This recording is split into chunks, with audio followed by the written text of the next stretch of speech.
Hello guys, welcome to the YouTube channel Wiz academy. और आज देखिए जो हम दो टॉपिक कर रहे हैं वो है रोल ऑफ मीडिया, काफ़ी इंपॉर्टेंट टॉपिक है ये। और दूसरा है एफडीआई इन डिफेंस सेक्टर।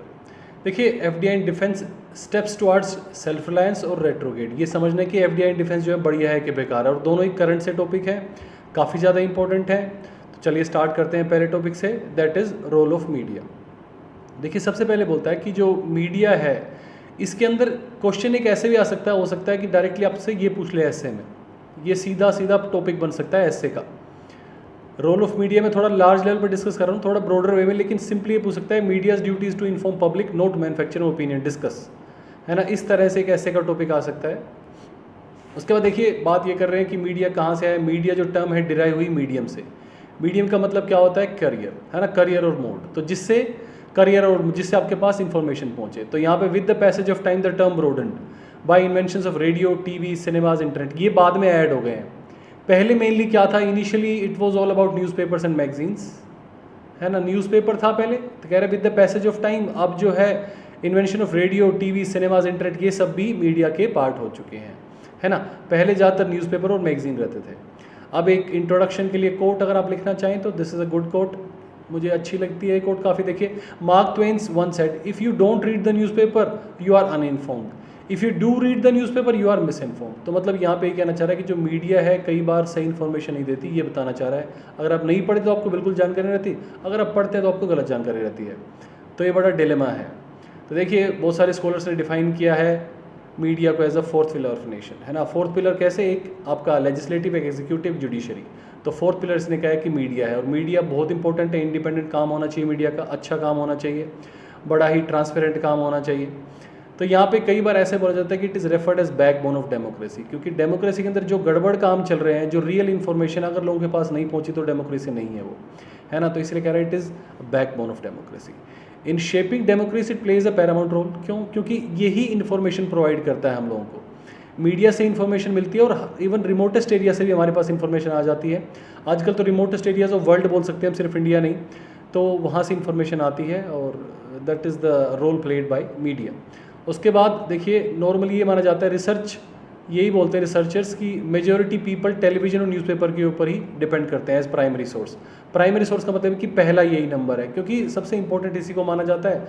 और आज परेशानी यही है कि यहीं पे ही पेड न्यूज़ और एग्जैजरेशन वो सब हो रहा है, ठीक है। तो देखिए आप एक तो ये डिस्कस कर सकते हैं कि role of media social domain में क्या है, इकोनॉमिक डोमेन में क्या है, पॉलिटिकल डोमेन में क्या है, लीगल डोमेन में क्या है, और एजुकेशनल फील्ड में कितना हो सकता है।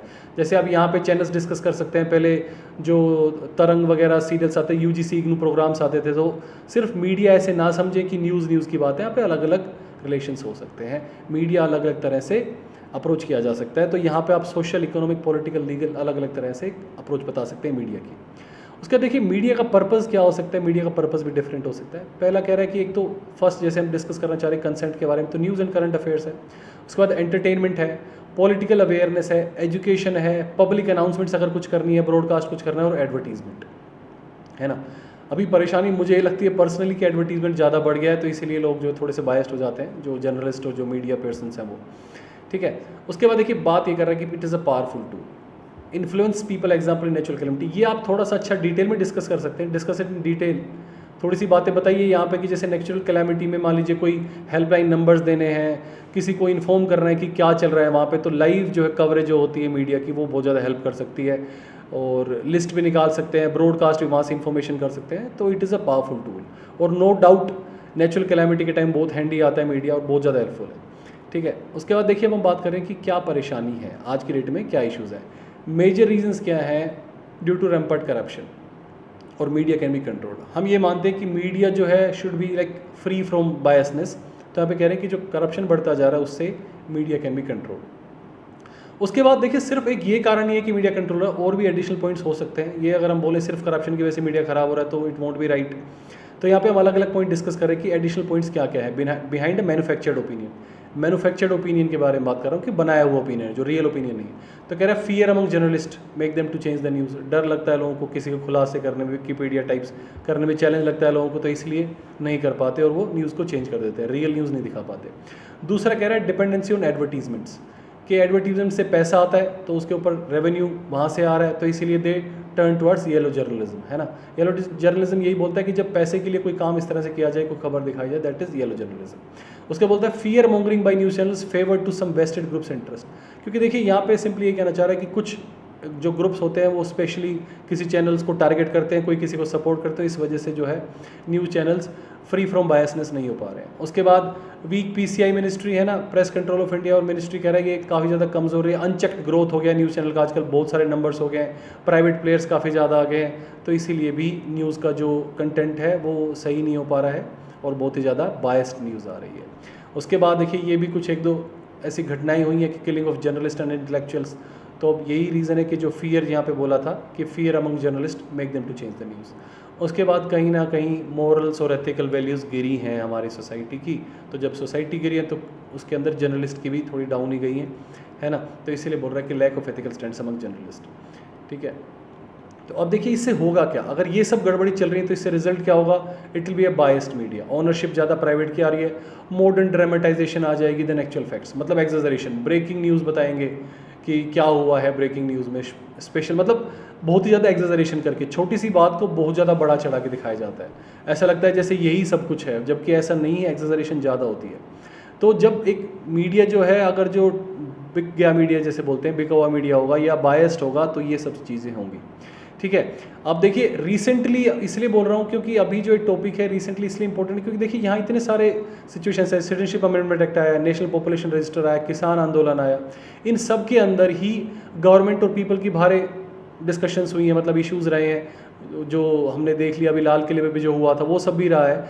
तो यहाँ पे सही इन्फॉर्मेशन कौन कन्वे कर सकता है, इट इज़ मीडिया का ही सबसे क्रूशियल रोल रहेगा यहाँ पे कि इशू क्या है उसको क्लैरिफाई करने में और सच में, जो सच का सच है उसे सच बताने में, ना कि उसको तोड़ मरोड़ के बताने में, है ना। तो ये बात यहाँ पे कर रहे हैं। उसका देखिए बोल रहा है कि ट्रू डेमोक्रेसी तभी होती है जब लोगों को ट्रू अवेयरनेस मिल जाए, सच्ची इन्फॉर्मेशन मिलेगी, तभी तो हमें पता चलेगा कि गवर्नमेंट जो है कैसे काम कर रही है, क्या सिचुएशन चल रही है, और नेशनल इश्यूज़ के बारे में जब खबर होगी तभी तो हम प्रॉपरली अडल्ट फ्रेंचाइज का जो हमारा राइट, अडल्ट सफरेज का जो वोट डालने का अधिकार उसको यूटिलाइज कर पाएंगे। तो इसीलिए ट्रू डेमोक्रेसी तभी है जब हर एक जो सिटीज़न है उसको अवेयरनेस हो नेशनल इश्यूज़ की, और अनबायस्ड अवेयरनेस हो, मतलब जो है वही हो, है ना। तो ये बात यहाँ पे कर रहे हैं कि तभी हम ट्रूली इसको यूटिलाइज कर पाएंगे, तभी एक ट्रू डेमोक्रेसी बन सकती है। अब देखिए इसके कंक्लूजन में हम क्या बोल सकते हैं कि media has the power to educate people, yes it is having important effect on manufacturing consent, कि लोगों को कंसेंट में डाल सकता है कि हाँ ये बात सही लग रही है, बार बार मीडिया में दिखाएंगे तो कह रहा है कि गुड और बैड ये क्रिएट कर सकता है, क्योंकि ये सिर्फ एक नहीं, सिर्फ आँखें नहीं, ईयर्स पे भी, माइंड पे भी, सब जगह साइमल्टेनियसली एक्ट करता है ना। टीवी के हिसाब से, मल्टीमीडिया के हिसाब से जो बात करते हैं वो हम यहाँ बात कर रहे हैं कि आइज़, ईयर्स, माइंड सबको इफेक्ट कर रहा है, और इसीलिए ही जो मीडिया को एडवांस सोसाइटी में बिल्कुल ध्यान देना पड़ेगा कि जो इनका नोबल मिशन है, मतलब कि अनबायसनेस, है ना, बिना बात के एग्जेजरेशन नहीं, न्यूज़ को जैसा है वैसे के वैसे प्रेजेंट कर सके, ताकि लोग एनलाइटन हो, और जो है इस अगर ये अच्छा काम करेगा तो डिस्करेजमेंट होगी किसकी, कम्युनल की, ये डिविजिव ट्रेंड्स की, और उसके बाद सेक्रेटेरियन व्यूज़ की, ये मतलब जो पार्टीशन या जो कम्युनलिज्म की बढ़ावा है वो कम हो सकता है अगर जो रियल और ट्रू इन्फॉर्मेशन दी जाए और मीडिया इसके बारे में फैलाए। तो इस तरह से आप इस पूरे टॉपिक को डिस्कस कर सकते हैं कि मीडिया क्या रोल हो सकता है ना। स्पेसिफिक भी आ सकता है कि कैन इट मैन्युफैक्चर कंसेंट, तो yes it is having the power to manufacture consent, इसीलिए और ज़्यादा इशू ये रहता है कि भैया मीडिया को कितना ट्रू होना चाहिए, नॉर्मल सोसाइटी से भी बेटर चाहिए हमें मीडिया, है ना। तो आप ये प्लीज़ कंक्लूड कर दिएगा। अब चलिए हम करते हैं सेकंड टॉपिक हमारा है FDI in defence. FDI in defence, step towards self reliance और रेट्रोगेट। तो देखिए डिफेंस इतना इंपॉर्टेंट क्यों हो जाता है कि स्पेशल डिफेंस की यहाँ पे बात आ रही है कि एफडीआई डिफेंस के अंदर क्यों चेंज कर रहे हैं, because it is one of the most strategic industry, maintaining it security. एक देश की सिक्योरिटी जो है डिफेंस के ऊपर डिपेंडेंट है, तो क्या देश की सिक्योरिटी में एफडीआई पैसा अलाउ किया जाए तो ये फ़ायदा होगा या एक्चुअल में नुकसान है, ये डिस्कस हमें करना है, ठीक है। अभी देखिए रिसेंट पॉलिसी के हिसाब से 2020 के अंदर ही बात हुई थी न्यू एफडीआई पॉलिसी की डिफेंस सेक्टर में, तो हो सकता है कि ऐसे जो छोटे ऐसे आते हैं आपके यूपीएससी सीएपीएफ के अंदर, उसके अंदर ये भी पूछ ले कि new FDI policy in defence sector, ये आप डिस्कस कीजिए। तो इसीलिए मैंने इस टॉपिक के अंदर इस न्यू एफडीआई पॉलिसी का थोड़ा काफ़ी मेजर रोल रखा है क्योंकि अगर करंट के हिसाब से टॉपिक बनेगा तो एफडीआई डिफेंस नहीं बनेगा, पूछेगा ये कि न्यू एफडीआई पॉलिसी डिस्कस कीजिए डिफेंस के अंदर। तो इसीलिए मैं इसको ज़्यादा मतलब प्रायोरिटी दे रहा हूँ और इसी को मैं ज़्यादा डिस्कस कर रहा हूँ, इसके सारे पॉइंट्स को। देखिए बोलता है कि फॉरेन डायरेक्ट इन्वेस्टमेंट को बढ़ा दिया है, ऑटोमेटिक अप्रूवल, ऑटोमेटिक रूट से बढ़ा दिया है 49 to 74। अच्छा देखिए, एक होता है ऑटोमेटिक रूट, एक होता है गवर्नमेंट रूट। तो गवर्नमेंट रूट के अंदर क्या होता है, गवर्नमेंट की अप्रूवल लेनी पड़ती है, ऑटोमेटिक के अंदर कोई अप्रूवल की जरूरत नहीं ऑटोमेटिक रूट में। तो इसने 49 था पहले, अब ये 74% कर दिया है। बट साथ में एक लाइन ये लिखी कि नेशनल सिक्योरिटी क्लोज, एक क्लोज छोटा सा डाल दिया है, नेशनल सिक्योरिटी क्लोज। देखिए ये क्लोज इसलिए डाला गया है कि मान लीजिए कोई ऐसी बाहर की कंपनी है और हमें डाउट हो रहा है कि कहीं उससे हमारे नेशनल सिक्योरिटी थ्रेट में आ जाए, तो हम उसको स्क्रूटिनी करके बोल सकते हैं कि भैया we have right to review and we have right to reserve that investment. भैया आप नहीं किए इस इन्वेस्टमेंट, आपकी इन्वेस्टमेंट हम रोक रहे हैं डिफेंस सेक्टर में। तो बस इसीलिए इसको रखा है कि कोई मान लीजिए कोई भी इन्वेस्टमेंट है shall be subjected to scrutiny on the national ground of national security and the government reserves the right to review any foreign investment. तो गवर्नमेंट के पास राइट रहेगा और ये देख सकता है। दूसरा देखिए कह रहा है कि इस पॉलिसी के अंदर ये दिमाग में रखा गया है कि we have to reduce dependency on imports, है ना। तो और साथ में क्या हो, बूस्टिंग मेक इन इंडिया, कि आप मेक इन इंडिया प्रोग्राम बढ़ाओ, जो डिफेंस की चीज़ें वो भी इंडिया के अंदर बनाओ। तो इस तरह से जो है एम्प्लॉयमेंट भी बढ़िया हो जाएगी और बिजनेस अपॉर्चुनिटीज़ भी बेटर होंगी, है ना, इंडियन बिजनेसेस के लिए। तो ये बात इसलिए होती है क्योंकि देखिए जैसे आप फॉरेन की बात करें तो कहीं ना कहीं हमें ये करना पड़ेगा कि इंडियन इंडस्ट्रीज़ कैसी हैं, वो कैसी चल रही हैं। तो अगर आप फॉरेन इन्वेस्टमेंट को बढ़ा रहे तो कहीं ना कहीं आपको इंडियन इंडस्ट्रीज़ जो खुद की हमारी होम जो इंडस्ट्रीज़ हैं, इंडियन बिजनेसेस हैं, उनको आपको सपोर्ट करना पड़ेगा। तो ये वही बात कर रहा है कि दूसरी बात, एक तो एफडीआई बढ़ाया है, लेकिन दूसरी बात ये भी कह रहा है कि बिजनेस अपॉर्चुनिटीज़ भी बढ़ाई गई हैं। इंटर्न मेक इन इंडिया के लिए बात कर रहे हैं, एम्प्लॉयमेंट के लिए बात कर रहे हैं, वो सारी बात कर रहे हैं। साथ में हम सेल्फ डिपेंडेंसी चाहते हैं, we want to boost self dependency. तो ये न्यू जो डिफेंस पॉलिसी उसी के अंदर ही बातें लिखी हुई हैं। नेक्स्ट बोल रहा है government is seeking to attract foreign players to set up manufacturing in India. Government ये बोल रही है कि जो एफडीआई करना है जिसको, वो आए इंडिया में और सेटअप करें। देखिए जब भी कोई बाहर की इंडस्ट्री आके सेटअप होती है तो उसके फ़ायदे भी रहते हैं। मेजर फ़ायदा ये रहता है कि आपको एम्प्लॉयमेंट मिलती है और टेक्नोलॉजी का फ़ायदा हो जाता है, ठीक है। और साथ में हम ये भी कर रहे हैं कि we are aiming to increase exports from the sectors, from the sector मतलब डिफेंस सेक्टर से हम ये चाह रहे हैं कि हम इंडिजिनस मैन्युफैक्चरिंग करें और उसको जो है बूस्ट करें एक्सपोर्ट को, ठीक है। और गवर्नमेंट ने एक और काम किया है, नेगेटिव इंपोर्ट लिस्ट लेके आए गवर्नमेंट। देखिए नेगेटिव इंपोर्ट लिस्ट मतलब ये है कि बाहर का कोई सामान आके उसको ब्लॉक किया जाएगा, मतलब ये लिस्ट में डाल दिया गया कि इनकी इंपोर्टिंग नहीं होगी, इनका इंपोर्ट नहीं होगा। तो इससे ये फ़ायदा रहेगा कि जो हमारे यहाँ की जो इंडस्ट्रीज़ हैं वो उन सामान को ज़्यादा बनाएंगे। तो देखिए यहाँ पे लिखा भी हुआ है कि डोमेस्टिक इंडस्ट्री के लिए है negative import list contains a list of weapons that will not be imported and can only be purchased from within the country. तो इससे जो डोमेस्टिक इंडस्ट्रीज हैं उनको बूस्ट मिलेगा, ठीक है। और देखिए यहाँ पे साफ साफ लिखा हुआ है कि इसीलिए किया गया है, एक तो आपको बूस्ट मिले डोमेस्टिक इंडस्ट्रीज़ को, और दूसरा जो इंपोर्ट बिल, जो डिफेंस का जो इंपोर्ट बिल आता है, जो ज़्यादा इंपोर्ट कर रहे हैं उसमें कहीं ना कहीं कमी आ सके। तो गवर्नमेंट ने थोड़ा सा काम भी किया है, एक थोड़ा सा फैक्ट आप ऐड कर सकते हैं, ये फैक्ट ऐड कर सकते हैं कि डिफेंस इंडस्ट्रियल कॉरिडोर्स बनाए हैं तमिलनाडु उत्तर प्रदेश में, और मेक इन इंडिया प्रोग्राम को फ्लैगशिप रख के यहाँ पे किया गया है और इन्वेस्टमेंट अट्रैक्ट कर रहे हैं यहाँ पे, ठीक है। ये बातें आप डिस्कस कर सकते हैं। अब देखिए ये हुई बात न्यू एफडीआई पॉलिसी की डिफेंस। देखिए दो चार और facts. India is one of the largest buyers of defence equipment in the world and its domestic manufacturing capacity are still at nascent stage. ये देखिए नोट करने वाले बात है कि अभी भी हम बिगिनर लेवल पे ही हैं, we are still at beginner level, और ये बड़ी कॉज ऑफ कंसर्न है, ये चिंता का विषय है कि इतने साल हो गए तब भी हम बिगिनर लेवल पे ही, हम बाहर से ही सामान मंगा रहे हैं डिफेंस का, तो कितना सही है, ठीक है। और कह रहा है कि ये जो आप सब कर रहे हो इसके बाद भी it may happen that India still remains largest defence equipment importer. तो इसमें आप रीसेंट कोई डाटा ऐड कर सकते हैं, अभी मेरे पास डाटा मैंने नहीं देखा है, आप कोई रीसेंट डाटा चाहो तो यहाँ पे आप ऐड कर सकते हो। और बोल रहा है कि technological know how has to be increased, ठीक है। अब सिंपल टर्म्स में क्या फ़ायदा हो सकता है एफडीआई का और क्या नुकसान हो सकते हैं वो एक बार देख लेते हैं। अगर एक आपका बड़ा एस है तो आप इनको और ज़्यादा डिटेल में डिस्कस कर सकते हैं, अदरवाइज़ ये आप छोटे छोटे पॉइंट्स लिखेंगे तो फ़ायदा रहेगा। देखिए बोल रहा है एफडीआई इन डिफेंस सेक्टर क्या फ़ायदा हो सकता है कि FDI is better than debt, no doubt. आप कर्जा लेके काम करो, इससे अच्छा एफडीआई इन्वेस्ट करके फिर ही आप बना लो, है ना। फिर उसके बाद बोल रहे हैं FDI will push growth and development. Yes, बाहर से जब भी इन्वेस्टमेंट आती है तो साथ में ग्रोथ डेवलपमेंट बढ़ती है, एम्प्लॉयमेंट बढ़ती है, टेक्नोलॉजी बढ़ती है, ठीक है। उसके बाद FDI will permit India to be manufacturer rather than being one of the largest importers of the arm. तो कहीं ना कहीं अगर आप ये इसको हम लंबे टाइम तक ले पाए और अच्छी इन्वेस्टमेंट क्रिएट कर पाए तो maybe we become one of the manufacturers जो ज़्यादा मैन्युफैक्चर कर पा रहा है और इंपोर्ट कम करे, ऐसा हो। अभी तो देखिए आज की डेट में इंपोर्टर हैं हम, लार्जेस्ट इंपोर्टर्स हैं हम के। उसके बाद कह रहा है कि इंटरनेशनल लेवल की टेक्नोलॉजी आएगी। ये हम हर बार बोलते हैं कि जब भी एफडीआई की बात होती है तो बाहर की कंपनी ज़रूर कुछ अच्छी टेक्नोलॉजी लेके आएंगी, और FDI will open up the economy widely, है ना, मतलब एक फ़्लो अच्छा हो जाएगा, मनी फ्लो अच्छा हो जाएगा इकोनॉमी में, और इसीलिए इट विल हैपन। अब जैसे बोलते हैं कि एक तरफ पॉजिटिव तो एक तरफ नेगेटिव, तो कुछ नेगेटिव पॉइंट्स ये हैं कि एफडीआई हो सकता है कि डोमेस्टिक सेक्टर को किल कर दे, तो हमें ये चीज़ ध्यान रखनी है, प्रोटेक्ट करते हुए चलना है इनको साथ साथ। उसके बाद बोल रहा है कि Indian investors may not comply with the foreign defence manufacturers, क्योंकि उनको लगे कि क्या पता ये अलग लेवल से काम करें या डिफरेंट लेवल से काम करें, तो इंडियन इन्वेस्टर राजी नहीं होंगे उनके लिए इन्वेस्ट करने के लिए।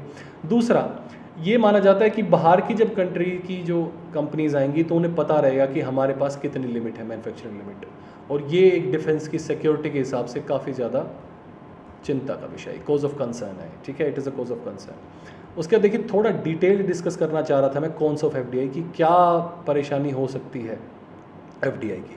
जैसे अभी हमने किया कि it can kill the domestic sector, तो यहाँ पे आप क्या कर सकते हैं, थोड़े से फैक्चुअल चीज़ें डाल सकते हैं, जैसे डीआरडीओ के कुछ इशू बता सकते हैं, तो it will somehow tell your ऐसे टू बी एज मोर, मतलब ऐसा लगे कि ज़्यादा इंसाइट है आपके ऐसे को, है ना। सिंपली लिख देना कि हमारी डिफेंस सेक्टर है इंडिया का खुद वो ख़राब हो जाएगा, परेशानी हो जाएगी डोमेस्टिक सेक्टर को, थोड़ा सा कहीं ना कहीं आप सपोर्ट नहीं कर पा रहे हैं, तो ये मैं वो सपोर्टिंग फैक्ट डालना चाह रहा हूँ कि एक समझ डेवलप हो। देखिए कह रहा है कि 100% inflow of FDI in defence sector will kill the domestic sector, ये हम बात कर चुके हैं, as well as Indian protection manufacturing sector related organisation such as DRDO, है ना, डिफेंस ऑर्गेनाइजेशन जो हमारी डीआरडीओ के यहाँ पे बात कर रहे हैं। उसके बाद ये कह रहा है कि वाइल द ट्रांसफर टेक्नोलॉजी में इंक्रीज बट होममेड प्रोडक्ट्स के जो एडवांटेज है वो कम हो जाएंगे। कैसे कैसे, ये कह रहा है कि डीआरडीओ के पास इतने टाइम से भी अभी तक they are not able to give their 100% because we always had a lack of local resources, है ना। तो ये परेशानी रही है डीआरडीओ के पास कि रिसोर्सेज की कमी रही है, तो they have not even able to give their 100%, और उससे पहले आप बोल रहे हो 100% फ्लो एफडीआई अलाउ कर रहे हो आप, तो हो सकता है कि कहीं डोमेस्टिक सेक्टर और डीआरडीओ को भी परेशानी आ जाए, ठीक है गाइस, ओके। देखिए अब यहाँ पे कह रहा है कि उसका थोड़ा सा नेगेटिव सी बात कर रहा हूँ कि अभी तक ये भी रहा है कि जो बाहर के फॉरेन प्लेयर्स रहे हैं उनको कहते हैं भाई आपने इन्वेस्टमेंट बढ़ाने दी, तो वी हैव लो एंथुजियाज्म, है ना, तो ये मॉडर्न टेक्नोलॉजी को लाने में सोच जाते हैं कि लाएं कि नहीं लाएं, तो इसीलिए ये एक नेगेटिव बात हो रही है। अभी तक अगर बढ़ रहा है तो maybe this can emerge as a positive thing. उसके बाद बोल रहा है जो अभी ये जो एफडीआई कैप है इसके अंदर अभी भी जो लॉस होंगे इंटेलेक्चुअल प्रॉपर्टी राइट्स के वो डिस्कस नहीं किए गए हैं, कि मान लीजिए कोई बाहर से कोई कंपनी कुछ बना के ला रही है तो उसको आईपीआर रहेगा, तो उसको लॉसेस कैसे पूरे किए जाएंगे, क्योंकि हमने काफ़ी बार देखा है कि हम बैक इंजीनियरिंग करके, रिवर्स इंजीनियरिंग करके चीज़ें बना लेते हैं, एक बार सामान आ जाए तो उस पर चैलेंज की बात यहाँ पे कर रहे हैं। उसके बाद बोल रहे हैं equipment manufactured domestically still have majority parts imported from foreign countries, ये कमी बता रहे हैं अभी कि आज की डेट में भी जो बेशक हम डोमेस्टिकली बना रहे हैं लेकिन उसके जो मेजर पार्ट्स हैं बाहर से इंपोर्ट हो रहे हैं। तो मेक इन इंडिया तो बोल रहे हो आप, बड़ा कंपोनेंट जैसे मान लीजिए कार है, कार पूरी बना दी इंडिया में, लेकिन सारे आप इंपोर्ट कर रहे हो उसके प्रोडक्ट्स, उसके पार्ट्स बाहर से, तो this is a cause of concern, right, okay. अब देखिए नेक्स्ट बात आती है कि कैसे इसको ओवरकम किया जा सकता है, इस प्रॉब्लम को ओवरकम किया कैसे जाए। तो यहाँ पे बोल रहा है कि guidelines of the department industrial policy and promotion should be follow in state of art technology in case to case manner, ध्यान देना चाहिए। स्टेट ऑफ आर्ट टेक्नोलॉजी आए बिल्कुल जो रिसेंट और जो कटिंग एज टेक्नोलॉजी है उस पर देखा जाए और केस टू केस मैनर पे देखा जाए। दूसरा कह रहा है कि लॉबी की जाए, इकट्ठा होकर सबको बोला जाए कि भैया फॉरेन कंपनीज इन्वेस्ट करें, रिसर्च एंड डेवलपमेंट भी इन्वेस्ट करें, और साथ में ये भी एफर्ट रहे गवर्नमेंट का कि OEMs आए, ओरिजिनल इक्विपमेंट मैन्युफैक्चरर्स यहाँ पे आए, इंडिया में आए और यहीं पे बनाए और जॉइंट वेंचर्स करें इंडियन कंपनीज के साथ, और जो प्रोडक्ट हैं वो ऐसे सूटेबल बनाए जो सब मार्केट्स के लिए हो सके, ताकि हम उन प्रोडक्ट को फिर एक्सपोर्ट भी कर सकें। तो इस तरह से बात हो रही कि सारे मार्केट्स में OEM को आप लॉबी करके लेके आओ ज़्यादा उनको, कि ओरिजिनल इक्विपमेंट मैन्युफैक्चरर्स को, और फिर उनका जॉइंट वेंचर्स जो है इंडियन कंपनीज के साथ कराएं, ताकि फिर हम और अच्छा परफॉर्म कर पाएँ, ठीक है। उसके बाद देखिए कह रहा है कि अब आप बिल्कुल अपने डोमेस्टिक सेक्टर को इतना ख़राब ही नहीं बोल सकते, जैसे DRDO और इसरो की बात यहाँ पे आ रही है, तो कह रहे हैं टेक्नोलॉजिकल एडवांसमेंट उन्होंने बढ़िया की है। देखिए मिशन टू मार्स जो भेजा था वो काफ़ी ज़्यादा सक्सेसफुल था, कितने कम रुपए में भेज दिया था। दूसरा अग्नि 1, अग्नि 2 और बहुत सारी मिसाइल्स हैं, ब्रह्मोस हैं, ये सब भी इन हाउस रिसर्च की रही हैं। तो कहीं ना कहीं बिल्कुल ऐसा नहीं है कि हमारा डोमेस्टिक सेक्टर बिल्कुल ही कुछ काम नहीं कर पाया है। We have succeed in many things. अभी ये है जस्ट टोल्ड अ फ्यू, आप और ऐड कर सकते हैं, आपके पास ज़रूर और इन्फॉर्मेशन होगी तो आप ऐड कर सकते हैं जो हमारे डोमेस्टिक सेक्टर ने इम्प्रूव किया है। उसके बाद बोल रहा है कि वे फॉरवर्ड क्या है। देखिए बोलता है कि the new FDI policy has potential to reduce dependency on import. इसमें कोई डाउट नहीं है। देखिए एक तो आप बाहर से सामान मंगा रहे हैं, एक आप बाहर से एफडीआई के लिए अलाउ करें ताकि यही सामान बन सके, तो नो डाउट एफडीआई पॉलिसी जो है बढ़िया रहेगी, है ना। और साथ में it will also provide employment and business opportunity to the Indian businesses and boost self dependency, है ना, क्योंकि साथ में हमने बात की जॉइंट वेंचर्स की। तो जॉइंट वेंचर्स जब होंगे तो एक बढ़िया लेवल पे इंडिया की भी जो है ग्रोथ हो पाएगी डोमेस्टिक फ्रंट पे। ठीक है, इस अब देखिए छोटा सा फैक्ट मैंने डाला है, आप कहीं भी डाल सकते हैं, आप शुरुआत में डाल सकते हैं इसको, कि जो मिलिट्री एक्सपेंडिचर है डेवलप्ड नेशंस लाइक यूएसए उसका 700 बिलियन अराउंड के आसपास है, और जो इंडिया का है वो $70 बिलियन के आसपास है। तो आप देख सकते हैं डिफरेंस, 70 बिलियन कहाँ 700 बिलियन। और ये डाटा मेरे पास है 2019 का डाटा है मेरे पास ये, ठीक है, 2019 के डाटा के हिसाब से 730 के आसपास था, तो अराउंड 700 बिलियन और ये 70 बिलियन। तो इससे आपको थोड़ा सा याद भी रह जाएगा कि 700 वो 70, ये 1/10 है हमारा एक्सपेंडिचर। ठीक है, where it comes to maintenance of army and defence equipment, thus to achieve a defence capability we have to have higher FDIs, क्योंकि फिर इतना पैसा और इन्वेस्ट इंडिया के पास रिसोर्स की कमी रही है, तो अगर एफडीआई नहीं बढ़ाओगे तो इतना इन्वेस्ट नहीं हो पाएगा। हाँ, लेकिन हमें ध्यान ये रखना चाहिए कि लोकल इंडस्ट्रीज़ हार्म ना हो, जो लोकल प्रोडक्शन है वो हार्म ना हो, तो उसका भी साथ में ध्यान रखना पड़ेगा, and this is the way out. तो चलिए गाइज, आई गेस आपको दोनों टॉपिक समझ में आए होंगे। आज के लिए इतना ही रखते हैं। Thank you, have a nice day.